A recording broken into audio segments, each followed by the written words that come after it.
Thursday mini vlog tailoring கிளாஸோட first day ரொம்ப சூப்பரா போயிருந்துச்சு. என்னையும் மாறனையும் ஹஸ்பண்ட் தான் பிக்கப் பண்ண வந்திருந்தாங்க. வந்ததுக்கு அப்புறம் தான் மதியம் லஞ்ச் பண்ணியிருந்தேன். வரும்போது கொஞ்சம் சுண்டக்காய் பறிச்சுட்டு வந்திருந்தேன். இதோட டீடைல் ரெசிபி லாங் வீடியோல ஷேர் பண்ணியிருக்கேன். ப்ளே பட்டன்ல லிங்க் இருக்கு. தேவைப்பட்டா செக் பண்ணி பாருங்க. சுண்டக்காய் குழம்பு வைக்கிறதுக்கு முன்னாடி இடிச்சிட்டு அதுல இருக்க விதையெல்லாம் எடுத்துட்டு குழம்பு வச்சோம்னா சூப்பரா இருக்கும். இதுக்கு தொட்டு சாப்பிட்றதுக்கு அப்பளம் மட்டும் தான் பொரிச்சிருந்தேன். இது 2 வச்சு சாப்பிட்றதுக்கே ரொம்ப சூப்பரா இருக்கும்.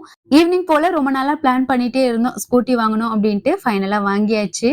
மாறனும் ஸ்கூலுக்கு போயிட்டு இருக்கா, நானும் கிளாஸ் போகணும் அப்படின்ட்டு எங்களுக்காக ஹஸ்பண்ட் வாங்கி கொடுத்துருந்தாங்க. எங்கள போலவே மத்தவங்களும் பைக் எடுக்க வந்திருந்தாங்க. அவங்க கேக் கட் பண்ணியிருந்தாங்க. எங்களுக்கு ஷேர் பண்ணாங்க. அதையும் சாப்பிட்டுட்டு திருப்தியா அங்கேருந்து கிளம்பியாச்சு. டைரக்ட்டா வந்து கோவிலுக்கு தான் போயிருந்தோம். அங்க பைக்குக்கு ஒரு பூஜை போட்டுட்டு நல்லபடியா சாமியும் கும்பிட்டுட்டு சேஃப்டி முக்கியம்ல. அதனால வந்து ஹெல்மெட் ஷோரூம்க்கு தான் போயிருந்தோம். எனக்கு வந்து பைக்கோட சேர்த்து ஹெல்மெட் குடுத்துட்டாங்க. மாறனுக்கும் ஹஸ்பண்ட்க்கும் எடுக்கணும் அப்படின்ட்டு 2 ஹெல்மெட் வாங்கியிருந்தோம். இன்னைக்கு டேவே ரொம்ப பீஸ்ஃபுல்லா இருந்துச்சு. வரும்போது ஒரு ஜிகர்தண்டா மட்டும் குடிச்சுட்டு ரிட்டர்ன் வீட்டுக்கு வந்துட்டோம். நாளைக்கு விலாக்ல பார்க்கலாம். பாய்.